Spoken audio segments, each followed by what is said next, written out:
राजस्थान सरकार के पूर्व मुख्यमंत्री आदरणीय अशोक जी गहलोत साहब, प्रदेश कांग्रेस कमेटी के अध्यक्ष और मेरे पिता से बड़े नजदीकी संबंध रहे उनके, जब वो पहली बार एमएलए जीतकर आए थे 2000 में, गोविंद सिंह जी डोटासरा साहब, प्रतिपक्ष के नेता व पूर्व मंत्री टीकाराम जी जूली जी, जिन्होंने अपनी छाप एक मंत्री के रूप में विधानसभा के अंदर छोड़ी और अभी उनका आप प्रतिपक्ष के रूप में जलवा देखते हैं कि कांग्रेस की बात किस तरीके से सदन में रखते हैं।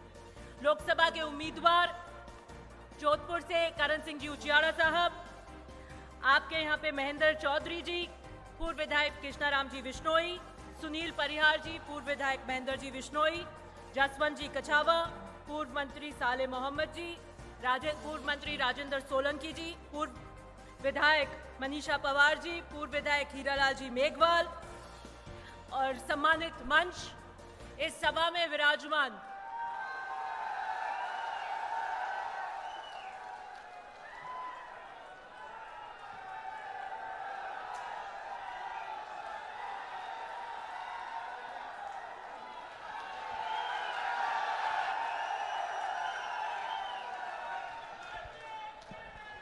प्रदेश कांग्रेस कमेटी हमारे बीच हमारे पूर्व उप मुख्यमंत्री सचिन पायलट जी आ गए हैं, उनका बहुत बहुत स्वागत।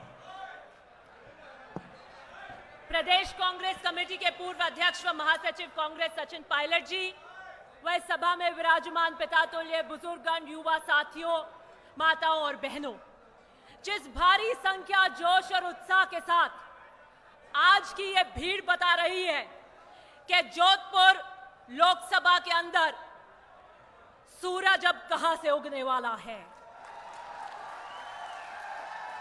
मैं आपके इस जोश और उत्साह को सलाम करती हूं, लेकिन आने वाली 26 तारीख को आपका यह जोश और उत्साह किसानों के लिए वोट में तब्दील होकर कांग्रेस के हाथ पर करण सिंह जी को वोट देकर पड़ना चाहिए।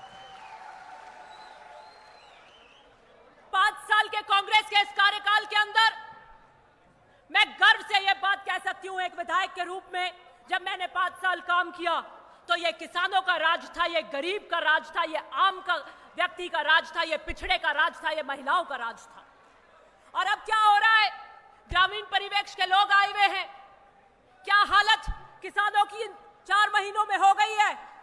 थाना अधिकारी 4-4 जीप की फोर्स लेकर एक गरीब किसान के ट्रांसफार्मर उतारते हैं। क्या हालत बदले की राजनीति के साथ में किसान की, गरीब की करी जा रही है। थाना अधिकारी का क्या काम होता है? लॉ एंड ऑर्डर, कानून व्यवस्था को बनाए रखने का। थाना अधिकारियों के यह काम नहीं है कि नेताओं के इशारों पर बदले की राजनीति से गरीब किसान की खेती जल जाए, उन ट्रांसफार्मरों को उतार कर लेकर आए। डंके की चोट पर हमारे निर्देश थे। विजिलेंस की बात हुई तो मैंने मुख्यमंत्री जी से टाइम लिया और मैंने व्यक्तिगत रूप से उनसे मिलकर कहा कि विजिलेंस 5 साल के राज के अंदर, किसानों के अंदर, घरों में 5 साल कांग्रेस के राज में नहीं होनी चाहिए। और मुख्यमंत्री जी ने हाथों हाथ एमडी को फोन करके कहा कि there will be no vigilance, कोई विजिलेंस नहीं होगी 5 साल। और 5 साल जोधपुर के अंदर कोई प्रकार की विजिलेंस नहीं हुई।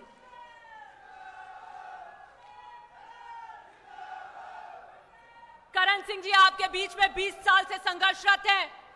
मुझे नहीं लगता कि कोई व्यक्ति ऐसा है जो करण सिंह जी का परिचय देने की आवश्यकता है। व्यक्तिगत आपसे बीच में आपके यहां पर चुनाव लड़े हुए हैं, लाहौर के लोग जानते हैं, जोधपुर के लोग जानते हैं और एक सरल व्यक्तित्व के धनी है। मुझे लगता है अगर आप हिंदुस्तान की सर्वोच्च पंचायत में करण सिंह जी को कांग्रेस के हाथ पर जिताकर भेजेंगे तो जोधपुर जो राजनीतिक चेतना का केंद्र रहा है उसे चमका के रख देंगे।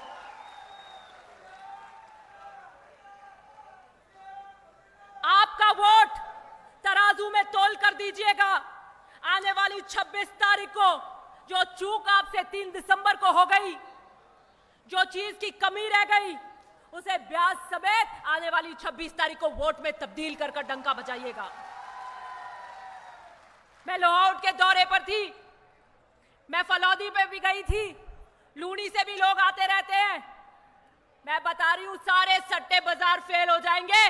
जोधपुर की सीट आपकी आने वाली है, मैं आप लिख के ले लीजिए।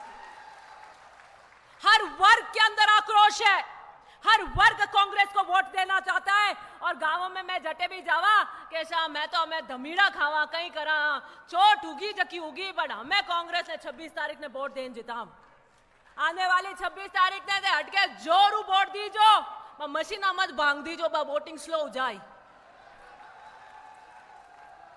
यही आपसे उम्मीद करती हूं कि कांग्रेस के लिए जोधपुर की साख रखने के लिए आप अपने हितों के लिए गरीब के लिए आने वाली 26 तारीख को वोट करेंगे। बहुत बहुत धन्यवाद।